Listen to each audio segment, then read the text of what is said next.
Good evening बच्चों। चलो जो होमवर्क किए थे आप लोग को उसमें से एक दो डाउट था ना। देखो समझो, आप लोगों को क्या बताया सबसे पहले बेटा मोल निकालने के लिए।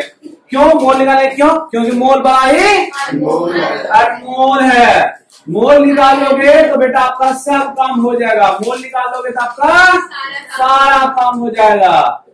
मोल से कहां पे जाना, या तो एटम पे, या फिर मॉलिक्यूल्स पे, या फिर पार्टिकल्स पे, या फिर आयंस पे। Okay yes. मोल से कहां पे जाना है, गिवन मास। किस पे जाना है बेटा, या मास सीधा लिखें, ठीक है। ये यही था। Yes sir. अगर हमको इससे इसमें आना है और इससे इसमें आना है, ये तो दिख रहा है। अगर इससे हमको इसमें जाना है या इससे इसमें जाना है, तो एटम से हमको मोल्स में जाना है तो डिवाइड करना है किससे बेटा, एवोगाड्रो नंबर। एवोगाड्रो नंबर क्या होता है, 6.6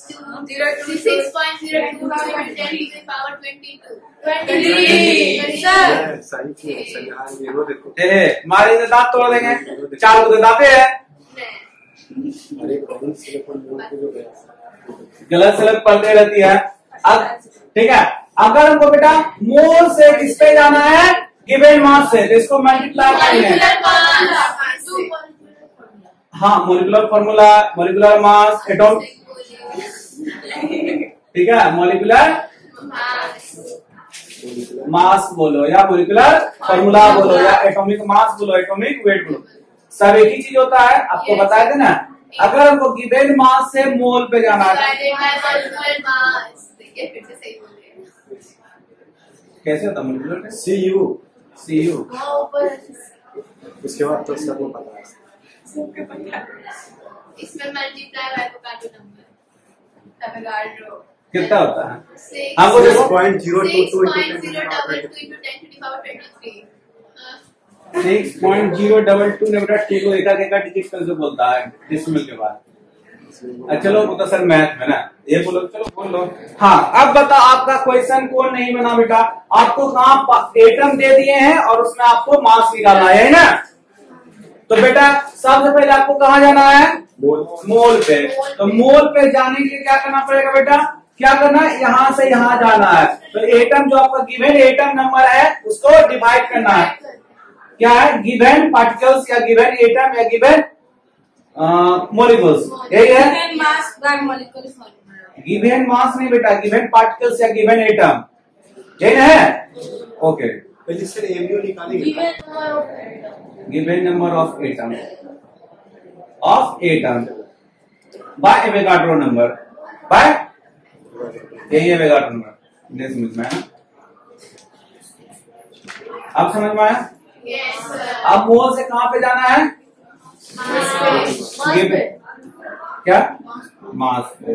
तो क्या निकालना है बेटा, इधर से इधर जा रहे हैं तो मल्टीप्लाई करना है क्या बेटा, मोल इनटू मोलिकुलर। तो क्या दिक्कत हो गया बेटा, अब बताओ क्वेश्चन क्या है, बताओ पढ़ो, बोलो ना।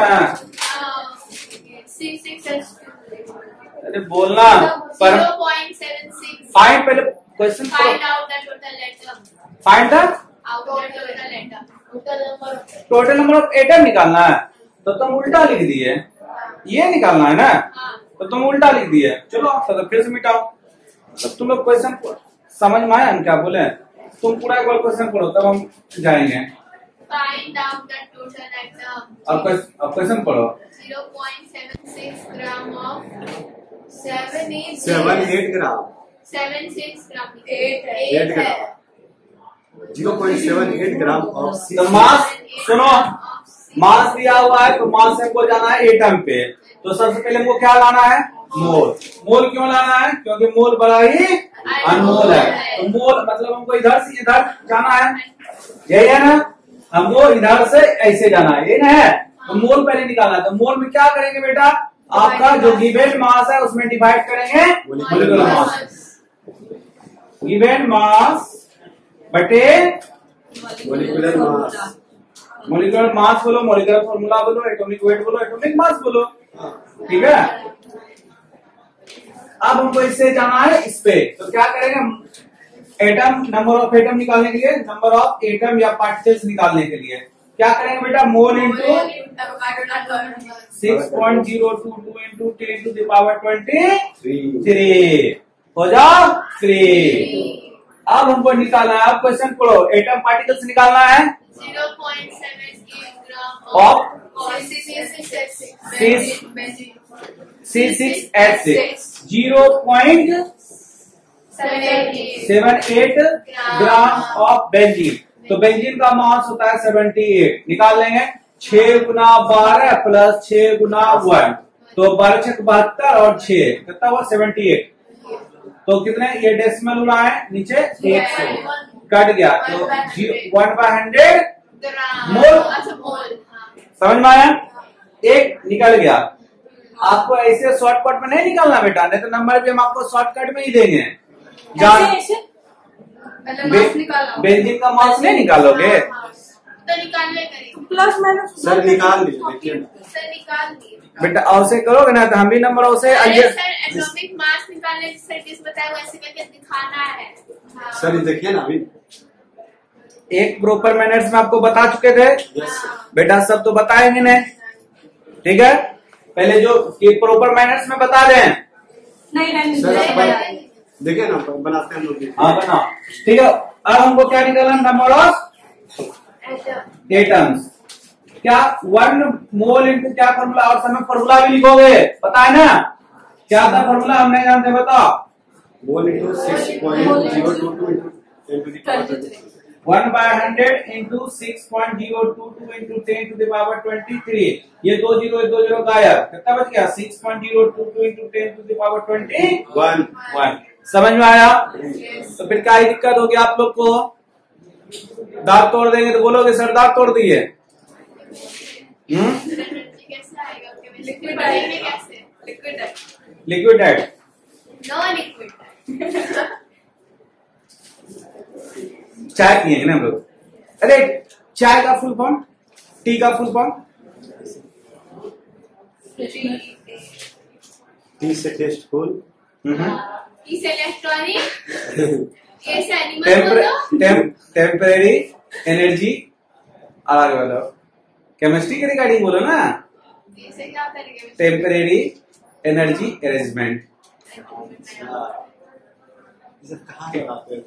केमिस्ट्री से कॉफी का भी बोल दीजिए। सब तो बोले पर केमिस्ट्री तुम लोग भी बनाओगे केमिस्ट्री से। जब केमिस्ट्री बेटा अच्छे से पढ़ने लगोगे ना तो आप लोग को भी ये सब बनने लगेगा, ठीक है? चलो आगे, सर आपको नहीं बना, बताओ।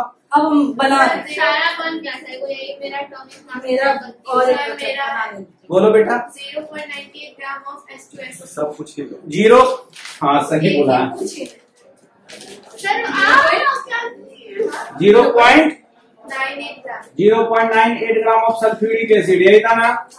हाँ तो हो तो गया। हाँ। सल्फ्यूरिक एसिड का मास होता है 98, हाँ, आपको निकालना पड़ेगा। ये कट गया, 1/100 हुआ, इसका भी आंसर होगा 6.022 इंटू 10 टू पावर 21।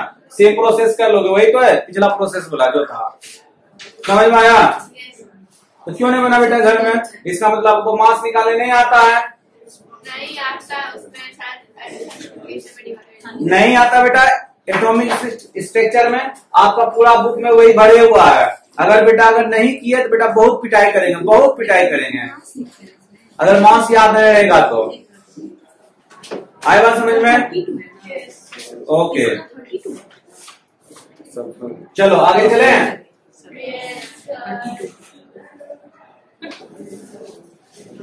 वाह जल्दी करो।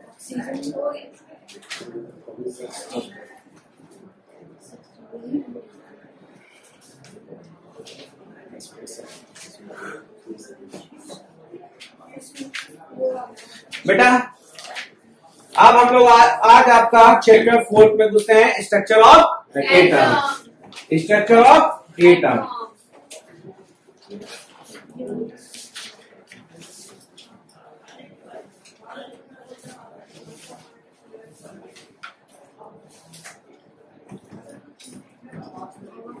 स्ट्रक्चर ऑफ एटम या फिर इसको पढ़ते हैं एटॉमिक स्ट्रक्चर क्या पढ़ते हैं बेटा?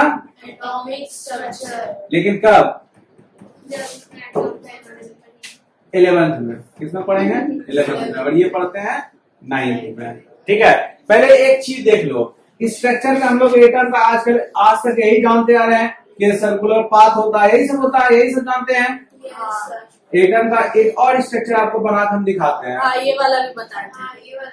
ये भी बराबर बताए थे सर, तरह तरह का ऑर्बिट बताए। हाँ, तो दोनों में कौन सही है? ये सही है, ये गलत है?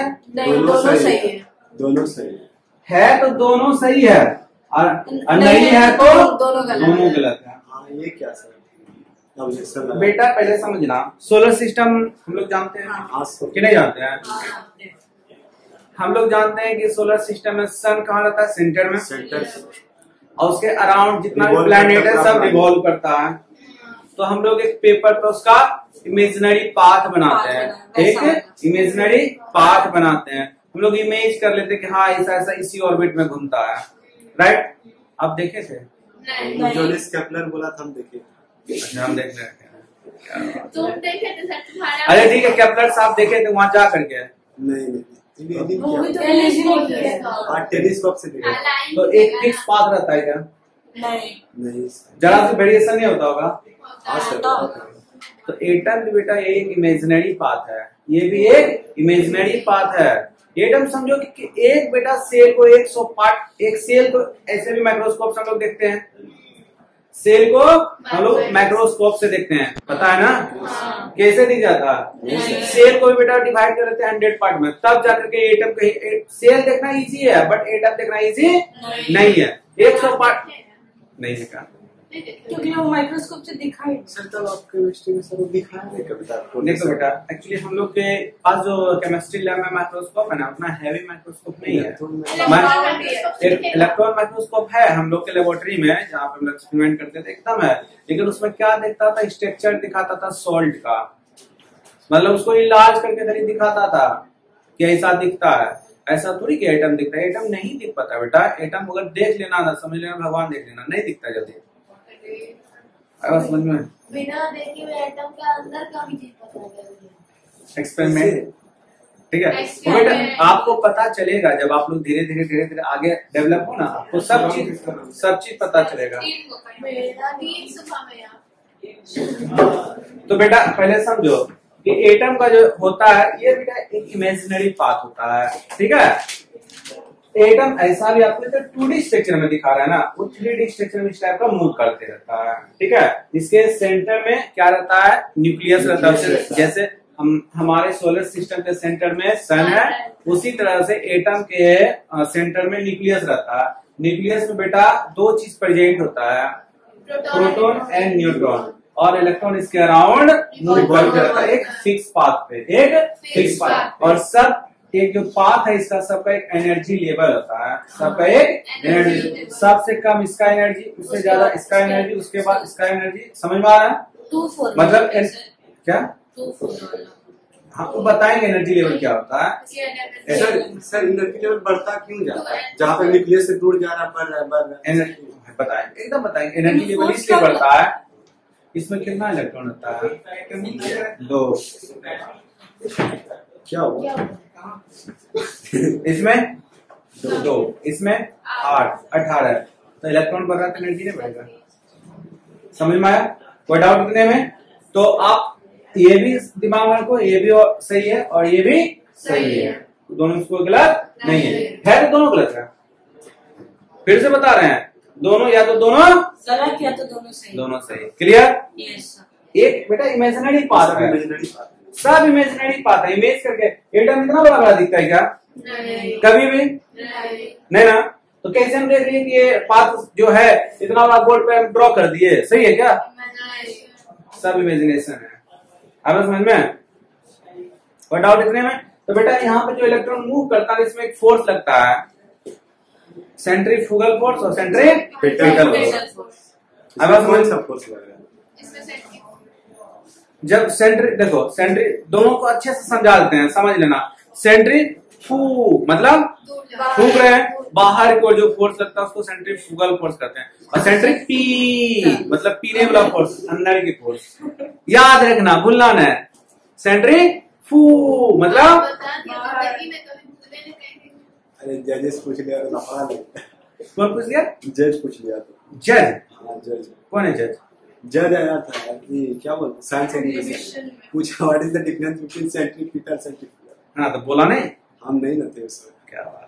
तो समझ में आ गया ना? दोस्त बिगाड़। सेंट्रीफ्यूगल फोर्स क्या होता है, सेंट्रीपिटल फोर्स क्या होता है?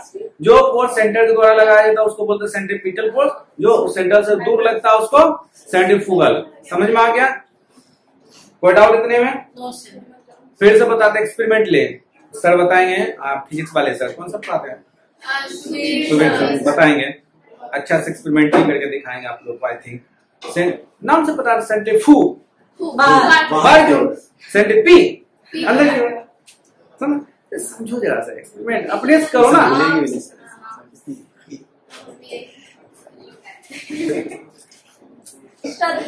एक्स्ट्रा दिमाग इसके पास। चलो अब लिखो बेटा, एटॉमिक स्ट्रक्चर में थोड़ा सा इसका एटम क्या होता है लिखो। हेडिंग क्या है? Atomic structure. हाँ बेटा, स्ट्रक्चर ऑफ एटम। वो तो हो गया। हाँ तो बस यही टॉपिक है ये। 11 में आप 11 में हो? 11th में है। हैं? आप 11 में बेटा? चलो देखिए आपकी प्यारी बहन का कोई फीचर्स मैच नहीं कर रहा है। ये आर्ट्स ले रही है, ये आर्ट्स ले रही है। आर्ट्स लेने गया, उसको हम ही बोला आर्ट्स लेना। अरे हो गया मजाक, उसे नहीं हम लोग कुछ भी। चलो आगे। Nice joke. ठीक है सर, एटम क्या होता है? पहले इंट्रोडक्शन एटम के बारे में लिखते हैं। लिखो atom and molecules. Atom and molecules में इंट्रोडक्शन कुछ दिखाते हैं, उसके बाद एटम सर, पढ़ेंगे। कैसे? एटम्स लिख दो, एटम्स के बारे में पहले लिखाइए। अच्छा सर लिखो। सर देखिए आप आपके दोस्त से बोले पहले लिखे थे। Atom and molecules. अच्छा ठीक है। Atom and atom and molecules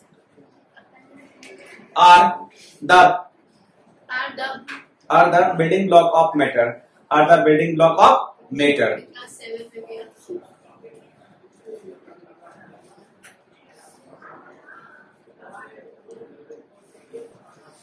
उसी में लिखना मतलब point wise. Atom have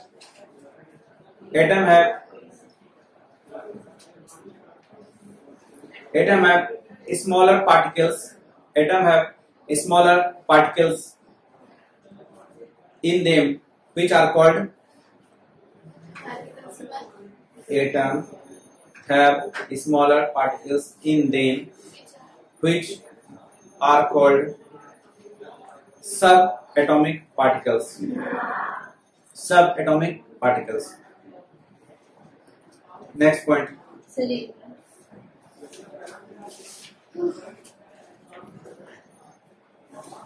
Atoms are made up of 3 subatomic particles like. Atoms are made up of 3 subatomic particles like electron, proton, and neutron. neutron. Atom और made सब particle, सब atomic particles. Next, atom has negative. रुक गया।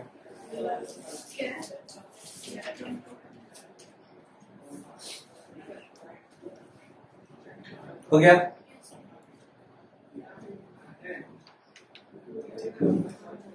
Electron have negative charge.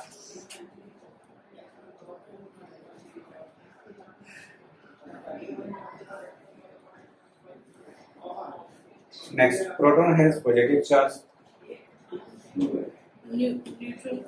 Neutral Minus. हाँ, plus minus दोनों। Neutral मतलब plus minus दोनों होता बेटा। No charge, zero charge. Neutron पहले इलेक्ट्रॉन का तो लिख लो, प्रोटॉन का लिख लो, अन्य हाँ वेयरएस या सीधा जो लिखना लिखो। न्यूट्रॉन हैव नो चार्ज या zero charge. Next point,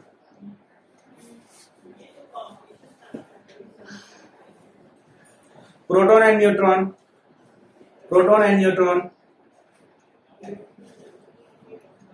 are present in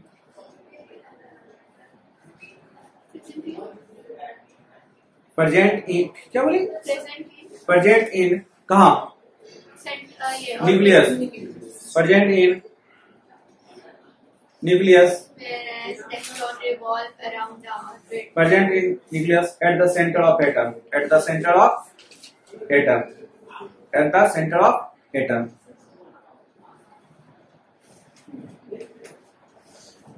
Electron. Next point. Electron are outside of the nucleus, which is revolve around Outside of the nucleus, which is revolve around the orbit. orbit या nucleus.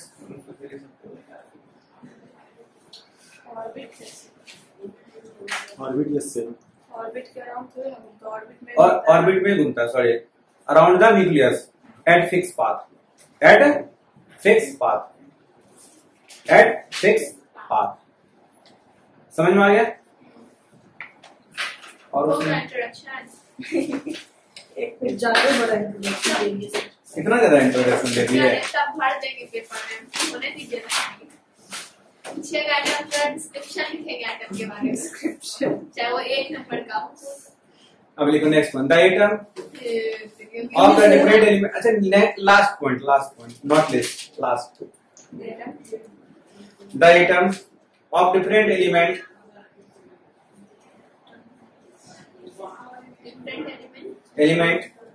differ in the number of electron, proton and neutron. समझ में आया क्या बोले? The atom of different element differ in the number of electron, proton and neutron.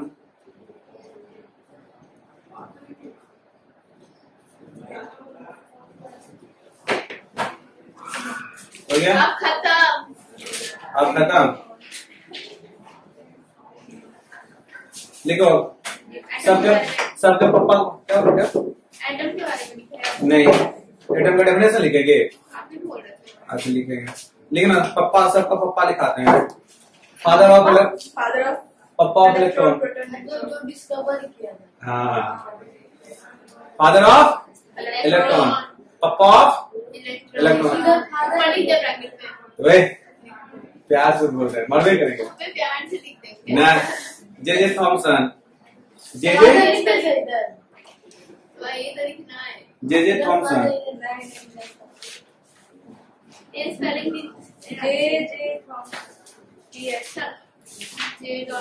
आज क्या करेंगे?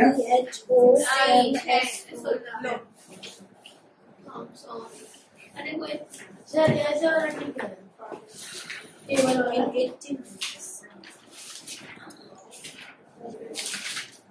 चलो, हाँ, father of electron J Thomson, Thomson, THOMSON in 1897। हाँ, इन 1897 हो गया। चलो अब लिखो पप्पा of proton, Goldstein, E Goldstein, Goldstein. E का मतलब ईटॉल्स, GOLD, ई दो फुल स्टॉप दो, गोल्डस्टीन, GOLDSTEIN, STE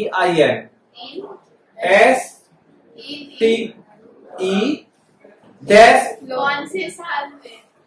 अच्छा, पहले ये तो लिखो। लिख दिए सर भी गोल्डस्टीन लिखेंगे उसका। सर भी चाहिए।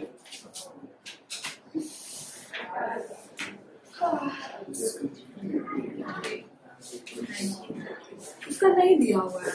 12 साल के बाद क्या था? जो लोग उसमें 12 कितना होता? 19